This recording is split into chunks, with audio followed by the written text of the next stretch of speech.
और ये 10 साल तक चाइना ने मसूद अजहर के मामले पर भारत को अटकाए रखा। ये कैसे आपने उनको मना लिया? आप आज से पहले दुनिया में हम कहाँ थे? जब भी पाकिस्तान का मसला आता था तो कश्मीर पर अटक जाता था, और जब भी पाकिस्तान की बात आती थी तो रशिया अकेला देश हमारे साथ होता था। पूरी दुनिया पाकिस्तान के साथ होती थी। ये पिछले 40 साल का रिकॉर्ड है। इन दिनों 5 साल में आप देखते होंगे अनेक घटनाओं में कि अकेला चाइना पाकिस्तान के साथ होता है, पूरी दुनिया हमारे साथ होती है।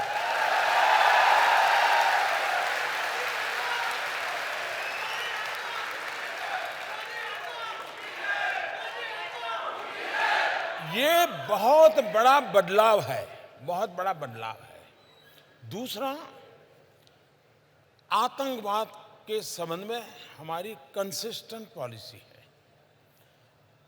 कोई फोरम ऐसा नहीं है दुनिया का जिसमें भारत की हाजिरी हो और भारत ने मानवता के पक्ष की वकालत न की हो। और आतंकवाद ये मानवता का दुश्मन है।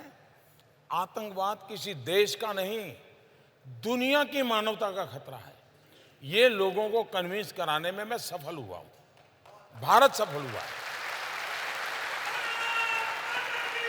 और इसलिए अंतर्राष्ट्रीय जगत में कश्मीर मुद्दा रहा नहीं है, अंतर्राष्ट्रीय जगत में आतंकवाद मुद्दा है। और उस मुद्दे पर दुनिया को साथ लेने का लगातार प्रयास और भारत की एक कूटनीतिक विजय है, एक डिप्लोमेटिक विक्ट्री है। और जो इसके जानकार लोग हैं वो जरूर कभी न कभी कहेंगे कि जितनी ताकत सर्जिकल स्ट्राइक की है, जितनी ताकत एयर स्ट्राइक की है, उतनी ही ताकत ये यूएन के रिजोल्यूशन की है। इसका इतना लंबा इंपैक्ट होने वाला है। आपकी डिप्लोमेसी के बारे में बहुत सारी बातें की हैं। किसी ने 4 लाइनें लिख के मुझे भेजी हैं। जिंदगी बहुत कुछ सिखाती है, कभी हंसाती है, कभी रुलाती है, पर जो देश के लिए जिंदगी खपाते हैं, दुनिया उनके सामने सिर झुकाती है। मेरे साथ हैं भारत के प्रधानमंत्री नरेंद्र मोदी। एक ऐतिहासिक दिन है, पहली बार देश के प्रधानमंत्री जनता के सामने अपने 5 साल के काम का हिसाब बता रहे हैं। जब आप प्रधानमंत्री बने थे मोदी जी, आपको याद होगा, आपने मुझे कहा था कि पाकिस्तान को उसकी भाषा में जवाब देना चाहिए, लव लेटर लिखना बंद करना चाहिए।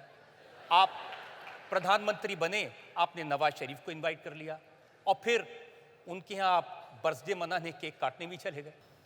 2008 में हम लोगों को 26/11 याद है, लेकिन अगर 2008 देखेंगे, शायद ही कोई महीना ऐसा गया है 2008 में जब कहीं न कहीं बड़ा बम धमाका न हुआ और बड़ी संख्या में लोग मारे न गए हो। पूरा 2008 का यही सिलसिला चलता रहा। 26/11 तो एक आखिरी टॉप था, ऐसा कह सकते हैं। इतनी सारी घटनाएं होने के बावजूद भी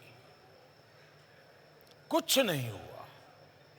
और तब जाकर के मैंने कहा था ये,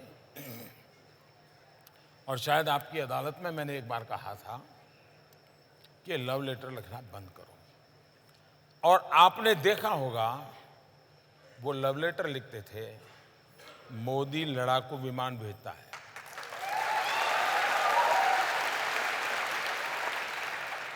आपको लगता है कि नवाज शरीफ के यहाँ जाना एक गलती थी, क्योंकि बाद में उन्होंने यहाँ आतंकवादी हमले करवाए? जब वो शपथ समारोह में आए थे